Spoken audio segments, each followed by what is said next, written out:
नमस्कार, बहुत स्वागत है आप सभी का। टीवी 27 न्यूज देख रहे हैं आप और मैं हूं आपके साथ साक्षी पांडे। आज हम आपको एक ऐसे व्यक्तित्व से मिलाने जा रहे हैं जिन्होंने न सिर्फ मध्य प्रदेश बल्कि बंगाल दोनों की ही राजनीति और संगठनात्मक कार्यशैली के लिए एक महत्वपूर्ण और बेहतरीन उदाहरण पेश किया है। वो न सिर्फ भाजपा के वरिष्ठ नेता ही हैं बल्कि संघ आरएसएस की पृष्ठभूमि से आने के लिए काफी जाने जाते हैं। चाहे वो माइक्रो मैनेजमेंट हो या फिर कैडर बिल्डिंग हो, दोनों के मर्मज्ञ माने जाते हैं। हमारे साथ इस वक्त खास बातचीत के लिए मौजूद है तपन भौमिक जी। सर, बहुत बहुत स्वागत है आपका टीवी 27 पे। पहले तो जी धन्यवाद। सर, जिस तरह से देखा जाए कि आज पश्चिम बंगाल में वो तस्वीरें सामने आई जो किसी ने भी नहीं सोचा होगा। 1950 के बाद से आज हमने देखा कि किस तरह से बीजेपी ने पश्चिम बंगाल में अपना कमल खिलाया। सबसे पहले इस जीत को आप किस तरह से देखते हैं? जी देखिए, जैसा कि आपने कहा 1952 में जो पहला चुनाव हुआ उस समय श्यामा प्रसाद मुखर्जी कलकत्ता से लोकसभा के सदस्य थे। तब से लेकर के बंगाल में आज पहली बार भारतीय जनता पार्टी की सरकार बनी। भारतीय जनता पार्टी की सरकार आज से 10 साल पहले 15 साल पहले भी बन सकती थी। बिल्कुल। तृणमूल कांग्रेस ने पूरे पश्चिम बंगाल को नरक बना के रखा था। वहां पर निष्पक्ष चुनाव ही कभी नहीं हुए। मैं आपको ये बता देना चाहूंगा कि निष्पक्ष चुनाव की संभावना वहां कभी रही नहीं। पिछला चुनाव और उसके पिछले चुनाव भी जब आप देखेंगे उस समय तृणमूल कांग्रेस के गुंडे बदमाश, और दूसरा उन्होंने वहां एक बहुत खतरनाक काम किया कि सारे कर्मचारी और अधिकारी उनका राजनीतिकरण किया।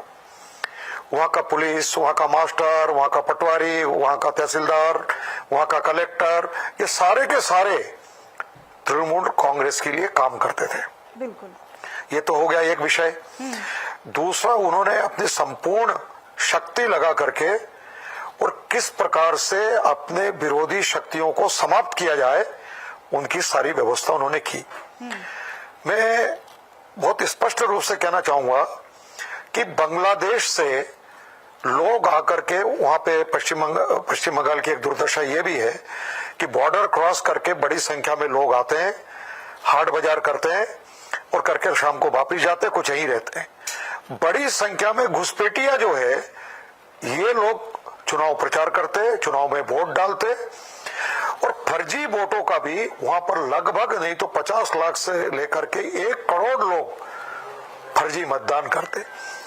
एक पूरी योजनाबद्ध तरीके से सरकार और पार्टी मिलकर के और भारतीय जनता पार्टी को हराने का प्रयास कर रहे थे। उसमें उनको सफलता भी मिल रही थी। ऐसा नहीं कि सफल नहीं हो रहे थे, सफल हो रहे थे।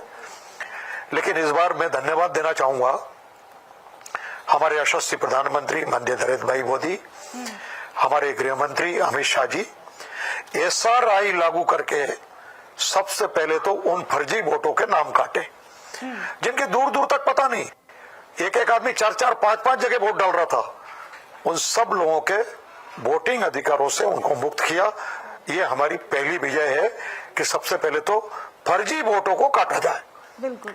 अब फर्जी वोट कट गए, अब फेयर इलेक्शन करना, तो इसके लिए चुनाव आयोग ने बाकायदा पूरी व्यवस्था की और बड़ी संख्या में CRPF उतारा। मतदान केंद्र में मैं तो एकदम प्रत्यक्ष रूप से वहां कई चुनावों में देखा हूं मैं।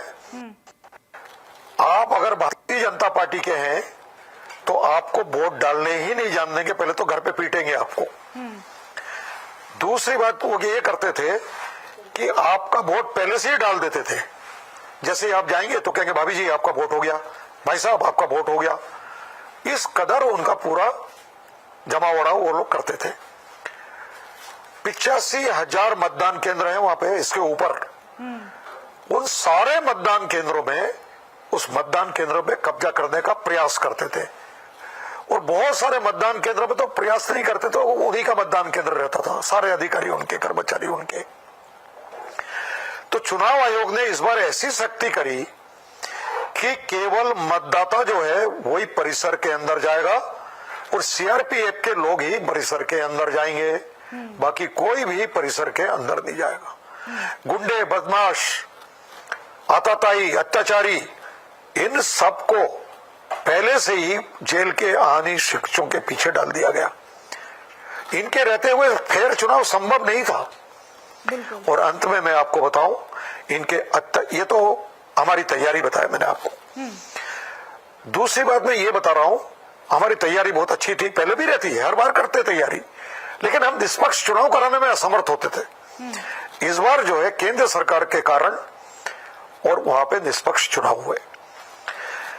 मुर्शिदाबाद के अंदर हिंदुस्तान के पावन धरती पर बंगाल में अपने हिंदू बंधुओं को वहां से पलायन करना पड़ा। बिल्कुल। दुर्गा उत्सव के समय दुर्गा प्रतिमा विसर्जन यहां से ना होकर के यहां से होगा, ये वहां की सरकार और मुसलमान तय करते। प्रत्येक वहां पर उद्योग नहीं है, धंधे नहीं है। आप चूंकि पत्रकार हैं, आपको ध्यान होगा, हिंदुस्तान की धरती पर सबसे पहले अगर कोई उद्योग लगा तो कलकत्ता में लगा। हिंदुस्तान के धरती पर अगर सबसे पहले बिजली की लाइट जली 1902 में, तो सबसे पहला बल्ब जो है वो कलकत्ता में जला। बिजली का निर्माण कलकत्ता में हुआ। 1904 में जाके मैसूर में हुआ। इसका मतलब एक वेल डेवलप पश्चिम बंगाल था। उनको कम्युनिस्टों ने और तृणमूल कांग्रेस ने एकदम शत विक्षिप्त कर दिया। आगे तुष्टीकरण यहां तक कि जितने भी मदरसे हैं, जितने भी नमाज पढ़ाने वाले हैं, हलीम, कलीम, हाफिज, इन लोगों की तनख्वाह बांध दी गई कि इनको तनख्वाह दो। और इस प्रकार से मुस्लिम तुष्टीकरण, मैं तो मुस्लिम तुष्टीकरण नहीं कहूंगा, मुस्लिम गुंडागर्दी को उन्होंने तब प्रोत्साहित किया कि वहां पे चुनाव जीतना बड़ा कठिन था। उनको यहां पे ब्रेक लगा और ब्रेक लगने के बाद लोग निश्चिंत होकर के आकर के वोट दिया। कई लोग कहते हैं कि ये हिंदू मुसलमान कर दिया आप लोगों ने। ये हिंदू मुसलमान नहीं, ये गुंडागर्दी, असामाजिक तत्व, इनके खिलाफ ये मतदान हुआ। हर व्यक्ति, वह मुसलमान भी है, 30% मुस्लिम है, 30% मुस्लिम में बहुत सारे मुसलमान हमारे भी वोटर है। तो ये इसको हिंदू मुस्लिम ना बनाते हुए राष्ट्रवादी, और राष्ट्रवादी के सामने अराष्ट्रवादी, हमारे सात्विक शक्ति, हमारे सनातन शक्ति, और उसके सामने जो है असुरी शक्ति, इनके बीच में वास्तव में ये चुनाव हुआ। और इस चुनाव में भारतीय जनता पार्टी को बहुत अच्छी सफलता मिली। बिल्कुल सर, देखिए कई लोग कह रहे हैं कि विधानसभा चुनाव की भी मैं ये तो बात इतनी ज्यादा सफलता मिली कि मोदी जी को बिल्कुल। नहीं मालूम था। अगर सर 2021 के चुनाव की अगर मैं बात करूं तो मुर्शिदाबाद में जो तस्वीरें हमने देखी थी कि बहुत झड़प अलग अलग जगहों पे देखने को मिली थी। जिस तरह से आप बात कर रहे हैं, निष्पक्षता से जो चुनाव इस बार देखने को मिले हैं, साफ तौर पर महिला वोटर्स की अगर बात करते हैं तो उनकी कितनी निर्णायक भूमिका देखने को इस बार मिली है बंगाल चुनाव में? जी दोबारा बोलिए सर। देखिए, जिस तरह से अगर हम बात करें, आप निष्पक्षता से चुनाव की बात कर रहे थे लगातार कि इस बार निष्पक्षता से चुनाव आयोग ने पूरी तरह से चुनाव को कंडक्ट किया। 2021 की अगर मैं बात करूं तो अलग अलग जगहों पर झड़प देखने को मिलती थी। लोगों के अंदर एक वो डर का जो माहौल है वो देखने को मिलता था।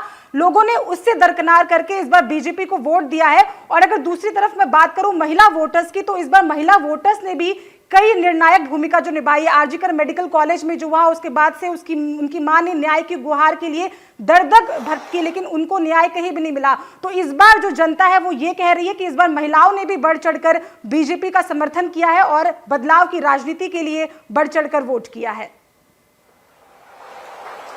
निश्चित रूप से आपके प्रश्न में ही आपका उत्तर छुपा हुआ है। जैसे कि मैंने कहा, महिलाएं पूर्ण रूप से असुरक्षित पश्चिम बंगाल में। कल तक पश्चिम बंगाल में किसी भी धार्मिक जुलूस को निकालने के लिए आपको वो परमिशन लेना, परमिशन के साथ ही साथ उनके ऊपर पत्थरबाजी होना। दूसरी चीज जो आरजे मेडिकल कॉलेज की जो आपने बात की, मतलब ये मान के चलो कि महिलाएं जो है रात के 8 बजे के बाद वहां निकलना मुश्किल था। आपको एक चीज और बता दें, आपने ये भी कहा कि कहीं कहीं जो है झड़प भी हुई। तो मैं आपको ये बताना चाहता हूं, पिछले इलेक्शन में और लगभग 8 लोग मारे गए। बिल्कुल बिल्कुल। कोई ऐसा इलेक्शन नहीं हुआ जिसमें लोग नहीं मरे, जिनको तृणमूल कांग्रेस के लोगों ने मार के फेंक नहीं दिया हो। ऐसा कोई इलेक्शन अभी तक हुआ नहीं तीनों इलेक्शन में। पिछले इलेक्शन में भी 6 लोग मारे गए, और तो और इलेक्शन के दूसरे दिन से लेकर के 35 भारतीय जनता पार्टी की गर्दन काटकर उनको मार डाला गया। 3000 से ऊपर भारतीय जनता पार्टी के कार्यकर्ताओं को पश्चिम बंगाल से पलायन करना पड़ा। 135 घरों में आग लगा दी गई। ये क्या हो रहा है? ये हिंदुस्तान की धरती पर चुनाव मध्य प्रदेश में भी होते हैं, राजस्थान पे भी होते हैं, उत्तर प्रदेश में भी होते हैं, संपूर्ण देश में चुनाव होते हैं। लेकिन चुनाव के बाद प्रतिपक्ष को उनका गला काटना, ये केवल और केवल पश्चिम बंगाल के धरती पर ममता बनर्जी के शय पर, हम तो सीधा सीधा आरोप है कि ममता बनर्जी के द्वारा ही होता है। पुलिस मौन खड़ी रहती है और विपक्षी दल के लोगों को खुलेआम काट के फेंका जाता है। इससे मुक्ति चाहिए थी लोगों को। लोग चाह रहे थे, लोग जिसको कहते हैं ना घुटन महसूस करना, उस प्रकार का घुटन महसूस करते थे। इलेक्शन मैनेजमेंट हमारी जगह पे है, वो हम हमेशा ही करते हैं। घर घर जाना, संपर्क करना, बड़े नेताओं का प्रवास करना, एकदम नीचे तक काम करना, ये तो हमारा इलेक्शन मैनेजमेंट शुरू से ही है, आज से नहीं कर रहे हैं हम लोग। लेकिन इस बार निष्पक्ष चुनाव हुआ, इसलिए हम इतनी बड़ी संख्या में जीत करके और पश्चिम बंगाल में सरकार बनाया। आपने सुना अभी कुछ देर पहले माननीय प्रधानमंत्री ने स्पष्ट रूप से कहा कि सबसे पहले कैबिनेट की मीटिंग में आयुष्मान भारत लागू किया जाएगा। अब मुझे एक चीज बताइए, भारत सरकार की योजनाएं भी वहां पे लागू नहीं है। आयुष्मान भारत गरीबों के लिए प्राणवायु, उस प्राणवायु को भी रोकने का प्रयास इन लोगों ने किया। इसका प्रचार किया ना हम लोगों ने। तो जब उसका प्रचार करेंगे तो निश्चित रूप से भारतीय जनता पार्टी के लोगों को लोग वोट देंगे। और एक बार फिर से रुख कर लेंगे तपन भौमिक जी का। सर देखिए, जिस तरह से हम लगातार बात कर रहे थे कि अटल बिहारी वाजपेयी जी के समय पे हम देखते थे कि किस तरह से विपक्ष को पूरी तरह से बोलने का चांस दिया जाता था, लेकिन अब लगातार हम देखते हैं कि विपक्ष को लगातार दबाया जाता है। 2021 की अगर हम बात करते हैं तो 77 सीटों पर सिर्फ बीजेपी रुक गई थी, लेकिन इस बार 200 से ज्यादा आंकड़े जो है वो देखने को मिले। आपने संगठन मंत्री के तौर पे काम किया है, संघ के स्वयं सेवक के तौर पे काम किया है, तो क्या लगता है आपको ऐसे क्या कुछ बुनियादी बदलाव जो है वो हमें पिछले कुछ सालों में पश्चिम बंगाल में देखने को मिला, जिसकी वजह से इस बार जनता ने वोट किया है? देखिए, आपने बहुत अच्छी बात रखी जी। कि विपक्ष का सम्मान बिल्कुल अटल बिहारी वाजपेयी से लेकर के और हमारे सारे भारतीय जनता पार्टी के समस्त नेता और कार्यकर्ता लोग करते हैं, क्योंकि हम भी कभी विपक्ष में रहते हैं। पक्ष और विपक्ष ये चलता रहेगा, ये प्रजातंत्र का मूल मंत्र है। लेकिन जिस प्रकार से पश्चिम बंगाल के अंदर और ममता बनर्जी ने विपक्ष को समाप्त करने का काम किया, वो शायद भारत ही नहीं पूरे संपूर्ण देश में और विदेश में भी शायद नहीं होगा। विदेश का तो मुझे नहीं मालूम, लेकिन अपने देश में तो कहीं नहीं है। इसलिए इस बार मुझे बड़ा गर्व है कि जैसे हमारे नरेंद्र भाई मोदी जी ने कहा कि गंगोत्री से लेकर के गंगा सागर तक और भारतीय जनता पार्टी चप्पे चप्पे में भारतीय जनता पार्टी को लोगों ने समर्थन दिया।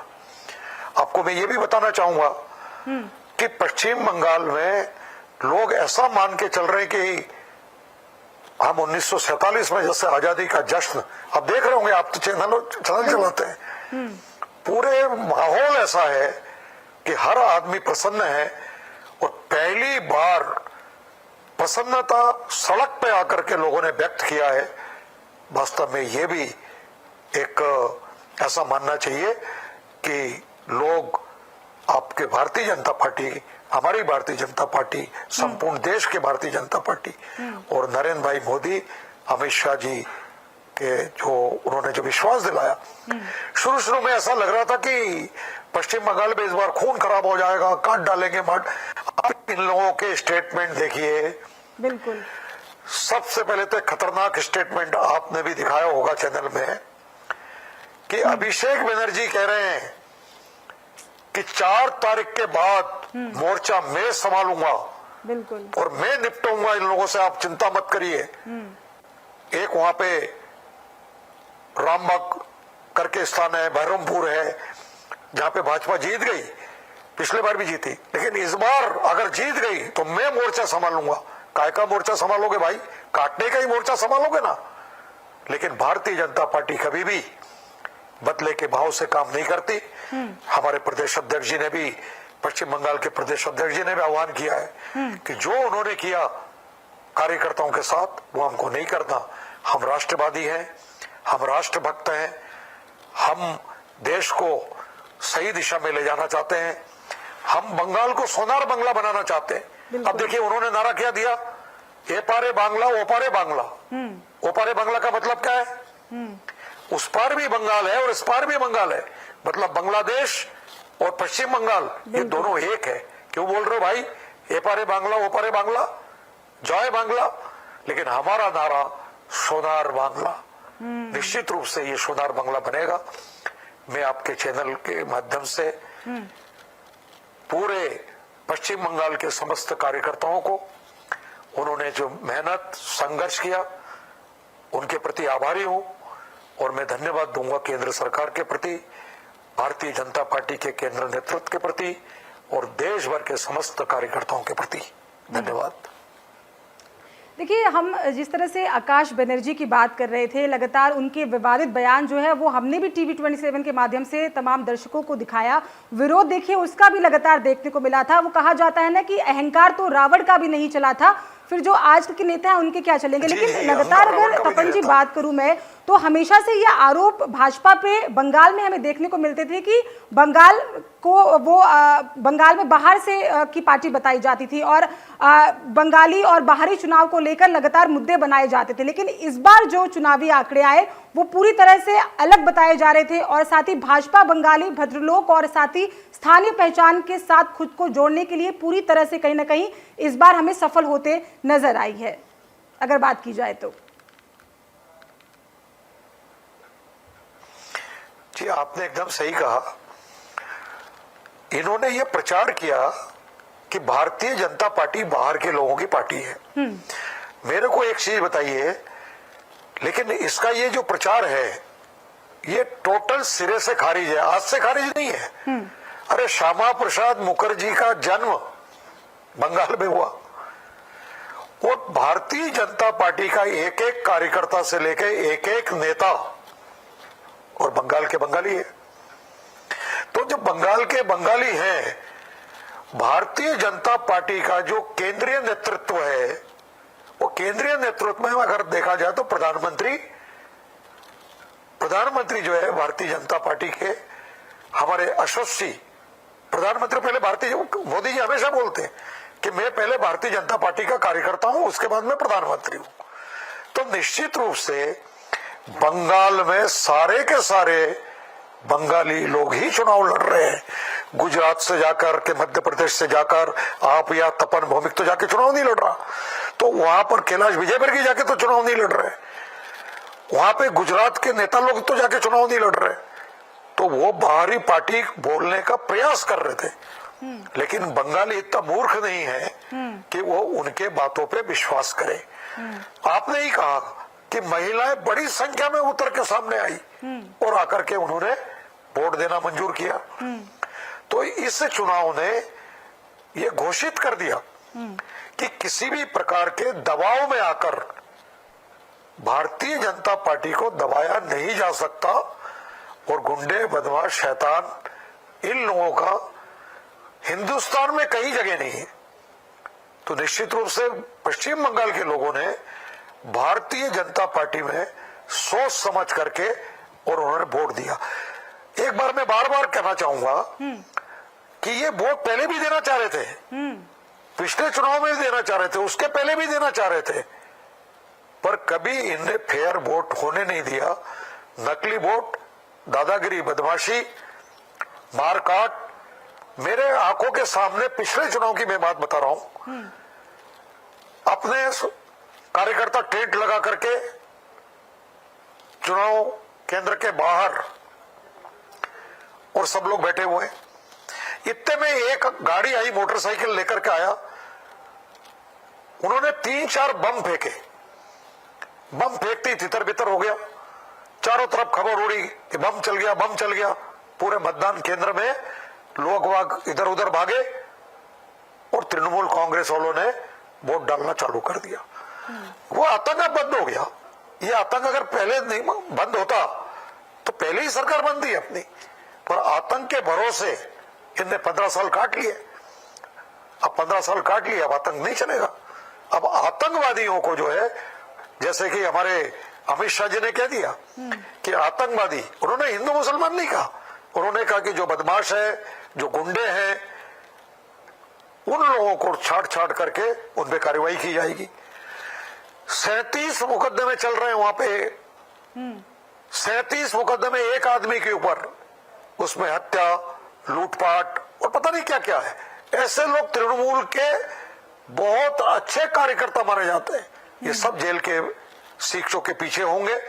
वहां के लोगों ने विश्वास किया और विश्वास पे भारतीय जनता पार्टी पूर्ण रूप से और खरी उतरेगी, ऐसा मुझे विश्वास है। बिल्कुल सर, देखिए बात करना इसलिए भी बड़ा अहम हो जाता है क्योंकि जब दूसरे चरण के मतदान हो रहे थे तो हम वो तस्वीरें दिखा रहे थे जहां महिलाएं छोटे छोटे बच्चों को लेकर, उस दिन बरसात हो रही थी बंगाल में कई जगहों पर, लेकिन सुबह से मुझे याद है 7 बजे से वोटिंग करने के लिए बूथों पर पहुंच रही थी। और जब उनसे बातचीत करने की कोशिश की गई तो उन्होंने साफ तौर पर बोला कि इस बार हम बदलाव की राजनीति चाहते हैं, इस बार हम चाहते हैं कि जिस तरह से हम भी खुली सांस ले सके। और लगातार हमने तमाम, चाहे मालदा की बात कर ले, चाहे जलपाईगुड़ी की बात कर ले, चाहे लिलुआ की बात कर ले, तमाम अलग अलग जगहों से हमने तस्वीरें दिखाई थी कि किस तरह से बढ़ चढ़कर लोग इस बार मतदान कर रहे थे।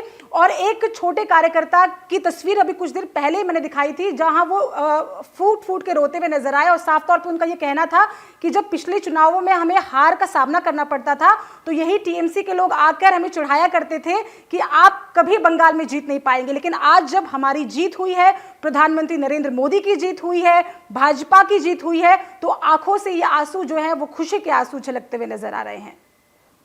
अगर वोटिंग परसेंटेज की मैं बात करूं तो 92 से ज्यादा प्रतिशत लोगों ने बढ़ चढ़कर मतदान किया था। और ऐसा कहा जाता है कि जब भी कोई भी देश हो चाहे राज्य हो, वहां के लोग बढ़ चढ़कर मतदान करते हैं तो एक बड़ा बदलाव देखने को मिलता है। और हमारे साथ लगातार तपन जी बने हुए हैं, एक बार उनका रुख कर लेती हूँ।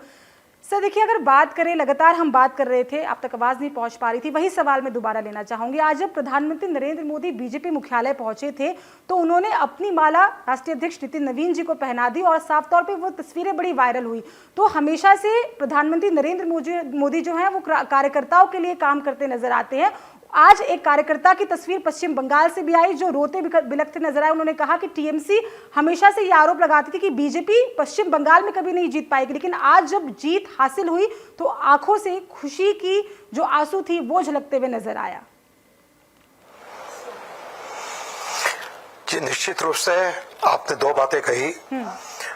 हमारे यशस्वी प्रधानमंत्री नरेंद्र मोदी जी, अगर आप उनके बारे में जानते हैं, वो एकदम राष्ट्रीय स्वयंसेवक संघ के एक छोटे से स्वयंसेवक से निकल करके प्रचारक बने, जिला प्रचारक रहे, विभाग प्रचारक रहे, भारतीय जनता पार्टी के संगठन मंत्री रहे, भारतीय जनता पार्टी के पूरे गुजरात प्रदेश के संगठन मंत्री रहे, भारतीय जनता पार्टी के राष्ट्रीय संगठन मंत्री रहे, मुख्यमंत्री रहे, अब प्रधानमंत्री है। तो निश्चित रूप से उनकी यात्रा एक बहुत छोटे कार्यकर्ता से लेकर शीर्ष तक है। तो इसलिए कार्यकर्ता की पीड़ा, कार्यकर्ताओं के प्रति उनकी सद्भावना, कार्यकर्ताओं की चिंता करना, ये हमेशा करते रहते हैं। मुझे सौभाग्य प्राप्त हुआ नरेंद्र भाई मोदी जी के साथ काम करने का। अच्छा जी। 98 का जो चुनाव था मध्य प्रदेश का, उस समय नरेंद्र भाई मोदी राष्ट्रीय संगठन महामंत्री थे और हम सबके सौभाग्य से वो हमारे प्रभारी थे। उस समय मैं उज्जैन संभाग का संगठन मंत्री था, तो उनके साथ गाड़ी से पूरे उज्जैन संभाग में प्रवास करने का सौभाग्य में मुझे प्राप्त हुआ। तो नरेंद्र भाई मोदी पहले कार्यकर्ता हूं, हमेशा बोलते हैं मैं पहले कार्यकर्ता हूं उसके बाद प्रधानमंत्री हूं। इस कारण से जैसे आपने हमारे राष्ट्रीय अध्यक्ष को उन्होंने आज माला पहनाया, तो निश्चित रूप से एक कार्यकर्ता का भाव नरेंद्र भाई मोदी के अंदर ही नहीं, हमारे प्रत्येक नेता के अंदर, हमारे मुख्यमंत्री मोहन यादव जी, शिवराज सिंह जी चौहान, जितने लोग हैं ये सारे के सारे लोग कार्यकर्ता से ही नेता बनते हैं, नेता से कार्यकर्ता नहीं बनते हमारे यहाँ। तो निश्चित रूप से कार्यकर्ता का सम्मान करना ये हमारी परंपरा है। ये लाल कृष्ण आडवाणी, अटल बिहारी वाजपेयी, श्यामा प्रसाद मुखर्जी, दीनदयाल उपाध्याय, उस समय से ये परंपरा है। अब रही दूसरी बात जो आपने कही कि बंगाल के छोटे छोटे बच्चों से लेकर के माता बहने, अब आप स्वयं महिला हैं, महिलाएं भावुक होती है। बिल्कुल। महिलाओं को जब ऐसा लगा कि अब इस अत्याचार से हमको मुक्ति मिली, तब जाकर के, और उनके आंखों में आंसू जो है, ये खुशी के आंसू आपको देखने को मिल रहा है। बिल्कुल बिल्कुल। बंगाल का सबसे बड़ा त्योहार जो है, बंगाल का ही नहीं, अब हिंदुस्तान का ही बड़े त्योहारों में से एक त्योहार है, वो है दुर्गा पूजा। दुर्गा पूजा 4 दिन बड़े धूमधाम से करते हैं। षष्ठी, सप्तमी, अष्टमी, नवमी और दशमी के दिन उनका विसर्जन होता है। माता बहने, दुर्गा पंडाल जो है वहां पे आप कभी गए होंगे तो ठीक है, नहीं गई तो इस बार जरूर जाना। बिल्कुल। वहां पे असुरक्षा का भाव, कब कौन लठ चला दे, कब कोई छेड़छाड़ कर दे, और छेड़छाड़ करने के बाद उस पर कार्रवाई नहीं हो, ये सब तृणमूल कांग्रेस से इतने ज्यादा त्रस्त हो गए।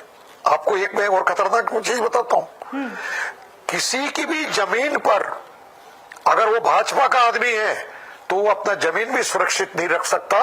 उस जमीन को लेकर के और ऐसे बांटते हैं तृणमूल कांग्रेस के लोगों को जैसे सरकारी जमीन है। ऐसे कितनी ही जमीन हड़प करके उन्होंने तृणमूल कांग्रेस के लोगों को बांट दिया। वो सारी जमीन वापिस आना है अभी।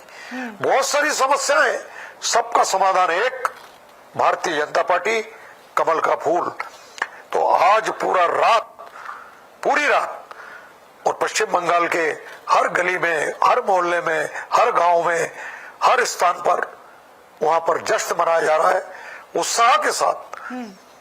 जबरदस्ती नहीं मनवाया जा रहा है, उत्साह के साथ वो जश्न मनाया जा रहा है। इसलिए आपके चैनल के माध्यम से भी मैंने कई बार देखा, आप लोगों ने बहुत कवरेज किया वहां पर, आपके कैमरामैन भी वहां पर बहुत गए, मैंने आपके टीवी में भी देखा। तो निश्चित रूप से एक अच्छे मार्ग पर फिर पश्चिम बंगाल चले। और जैसे कि मैंने कहा कि इसको बांग्लादेश बनने से बचा लिया, इस बात को हम लोग सब गंभीरता के साथ प्रचार करते हैं।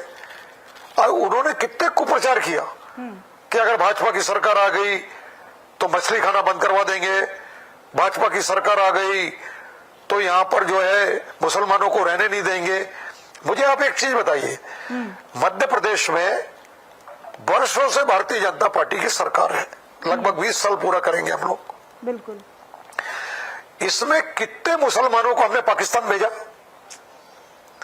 एक मुसलमान को पाकिस्तान नहीं भेजा। मुसलमान भी चुनाव लड़ रहे हैं, हमारे साथ भी हैं, हमारे विपक्ष में भी हैं, सब भाई भाई हैं।